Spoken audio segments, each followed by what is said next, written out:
बेटा आज हम कक्षा 12 की बात करते हैं, ठीक है। उसमें रस आते हैं और क्या बोलते हैं, जब बीज रस की बात करते हैं, बीज रस की परिभाषा उदाहरण सहित की कैसे परिभाषा पहचानेंगे आप और कैसे लिखेंगे, किसकी, बीज रस की।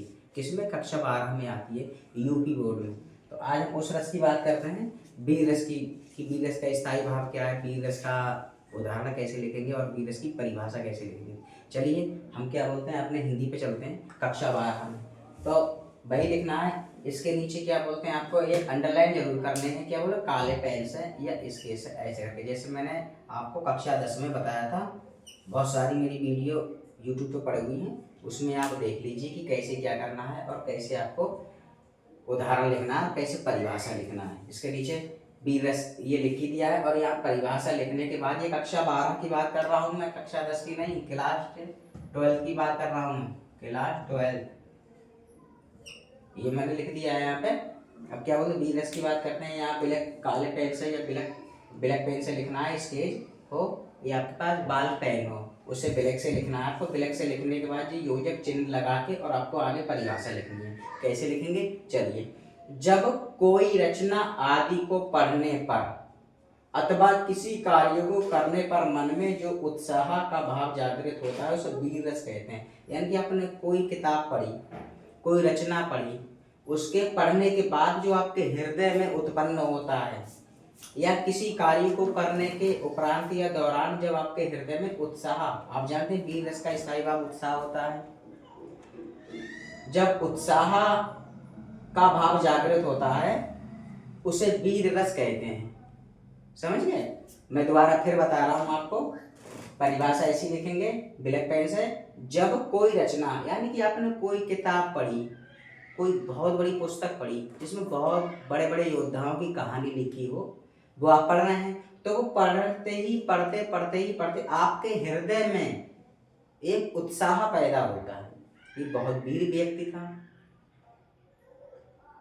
बहुत बड़ा राजा था, जो उत्साह पैदा होता है तो बेटा उसको बीरस कहते हैं। आप जानते हैं बीरस का स्थायी भाव उत्साह होता है।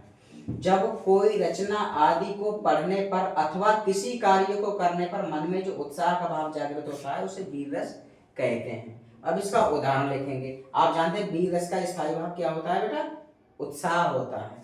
अब ये उदाहरण है, क्या, आगे नदियां पड़ी अपार, यानी कि यहाँ राणा प्रताप की बात की गई है। क्यों, यहाँ घोड़ा जो है उनका क्या बोलते हैं, चेतक नाम दिया गया है, तो यहाँ राणा प्रताप की बात की गई है। तो आगे नदियां पड़ी अपार, कोई युद्ध किया होगा उन्होंने, तो युद्ध के दौरान उन्हें कोई नदी पार करना होगी बहुत बड़ी, तभी तो लिखा आगे नदियां पड़ी अपार। अपार का मतलब बहुत बड़ी होता है, बड़ी। आगे नदियां पड़ी अपार, घोड़ा कैसे उतरे पार। जाते होंगे घोड़े से, तो आगे नदी पड़ी होगी, बहुत बड़ा सागर या नदी होगी, तो सोचते होंगे कि अब घोड़ा कैसे पार उतरेगा। तो राणा ने सोचा इस पार, यानी कि राणा ने सोचा होगा घोड़ा इस पार है, तब तक चेतक उस पार।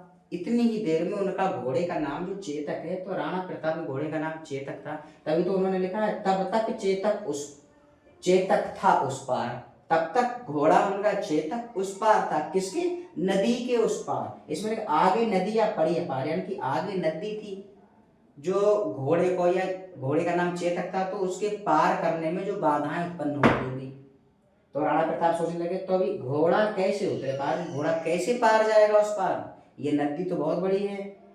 तभी राणा ने सोचा इस पार, महाराणा प्रताप ने सोचा कि चेतक इस पार, तब तक चेतक था उस पार। इतनी ही देर में सोचते ही सोचते चेतक उस पार। तो यह क्या, वीर रस है। वीर रस का स्थायी भाव उत्साह होता है। मैं दोबारा फिर बता रहा हूँ आपको परिभाषा, ये बेटा 12th क्लास में आता है, यूपी बोर्ड की बात कर रहे हैं। वीर रस, वीर रस का स्थायी भाव उत्साह होता है, उत्साह। मैं दोबारा फिर परिभाषा बता रहा हूँ आपको, परिभाषा। जब कोई रचना या आपने कोई किताब पढ़ी जिसमें वीरों की कहानी हो, राजाओं की कहानी हो, बहुत बहुत बड़े युद्ध वीरों की कहानी हो, तो उसको पढ़ने के दौरान या आदि को पढ़ने पर अथवा किसी कार्य को, या किताब मत पढ़ो, कोई ऐसा कार्य कर जाओ जिसके आपके मन में उत्साह भाव जागृत हो, तो वहां क्या होता है, वीर रस होता है। परिभाषा कैसे लिखेंगे, जब कोई रचना आदि को पढ़ने पर अथवा, या तो आपने कोई रचना पढ़ी, या तो आपने किसी कार्य को करने पर, या तो आपने कोई ऐसा काम कर दिया, करने पर मन में जो उत्साह का भाव जागृत होता है उसे वीर रस कहते हैं। वो आपने एक मूवी देखी होगी अक्षय कुमार की, रावटी राठौर, उसमें वो कहता है कि 100 साल जीने से बढ़िया है कि एक एक दिन जियो, लेकिन एक दिन में कोई ऐसा काम कर जाओ कि दुनिया तुम्हें 100 साल तक याद रखे। आप समझ गए? मूवी तो देखते ही होंगे आप, सारे लोग देखते हैं, फिलहाल मैं तो इतनी नहीं देखता। उसमें इसी बात के बारे में तो पता है, जब कोई रचना आदि को पढ़ने पर अथवा किसी कार्य को करने पर मन में जो उत्साह का भाव जागृत होता है उसे वीर रस कहते हैं। इसका उदाहरण मैं दोबारा फिर बता रहा हूं। आगे नदियां पड़ी अपार, आगे किसके? चेतक के। घोड़ा था महाराणा प्रताप का, उसका नाम चेतक था बेटा।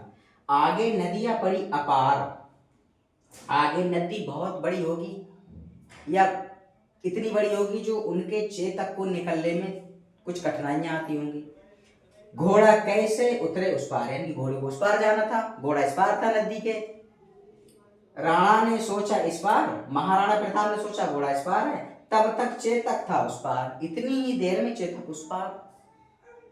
समझ रहे हैं आप? तो ऐसे ही ये वीर रस लिखना है, कोई ज्यादा बड़ी बात नहीं है कि साहब आपसे याद नहीं होगा, ये दिक्कत होती है। हाँ दिक्कत तो होती है, एक बार में समझ में नहीं आएगी, 2 बार में समझ में आएगी। जैसे आप पहली बार पढ़ते हैं, पहली बार में क्या होता है, बच्चों के कुछ थोड़ी कम समझ में आती, थोड़ी कम समझ में आती। जब दोबारा से पढ़ेंगे तो थोड़ी दूसरी बार से ज्यादा समझ में आएगी। जब तीसरी बार पढ़ेंगे आप तो दूसरी बार से तीसरी बार ज्यादा समझ में आएगी। जब तीसरी बार पढ़ेंगे आप, जब चौथी बार पढ़ेंगे आप तो तीसरी बार से चौथी बार में ज्यादा समझ में। ऐसे ही जब आप 4-6 बार 10 बार इसको पढ़ेंगे तो आपको सरल तरीके से याद हो जाएगी। इसमें कोई डरने वाली बात नहीं कि ये बहुत बड़ी बात है, याद नहीं होगा। हाँ कठिन तो लगती है, कठिन तब लगती है जब आप उसका अभ्यास नहीं करते। किससे? मन से। कुछ बच्चे होते हैं, ऐसे होते हैं जो पूरे दिन, सारे दिन अपने आंखों के सामने किताब रखे रहते हैं। अब एक बच्चा, उनमें से कुछ ऐसे भी बच्चे होते हैं, एक बच्चे, जैसे एक परिवार में 2 बच्चे हैं, एक बच्चा पूरे दिन किताब पढ़ता है और एक बच्चा 1 घंटे किताब पढ़ता है। वो 1 घंटे वाला पूरे दिन वालों को फेल कर देता है। क्यों कर देता है? क्योंकि जो पूरे दिन अपनी आंखों के सामने या अपने सामने किताबें रखे बैठा रहता है, वो उसका मन और किताब एक जगह नहीं होती, मन कहीं और है, किताब सामने है।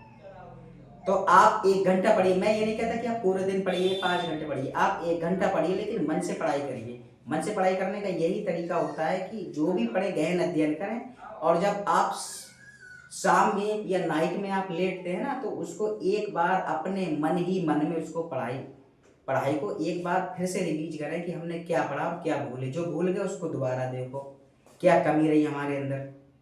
अब ऐसे तो होता है कि कुछ बच्चे होते हैं कि पूरा पूरा दिन किताबों में ही रहते हैं, पूरा पूरा दिन, और जब रिजल्ट आते हैं तो उनकी भाई थोड़ी सी % बनती है। तो क्या होता है, उनका मन और किताब एक जगह नहीं होती, मन कहीं और, किताब कहीं और होती है। तो आप मन से अगर पढ़ाई करेंगे तो आप अच्छे खासे नंबर आपको मिल जाएंगे, अच्छी % बनेगी आपको। लेकिन है बेटा सब मेहनत के ऊपर। कुछ लोग कहते हैं कि उसकी क्या बोलते हैं, किस्मत बहुत अच्छी है, ये उसका भाग बहुत अच्छा है। तो बेटा किस्मत या भाग्य किसी का अच्छा नहीं होता, भाग और किस्मत को अच्छा बनाना पड़ता है मेहनत और संघर्ष करके। कोई अभी ये हम आपको पढ़ा रहे हैं तो हम कोई ऐसी थोड़ी नहीं सीखे, बहुत सारा संघर्ष हमने भी किया होगा बेटा, तभी ये हम सीख पाए और आज आपके सामने हैं।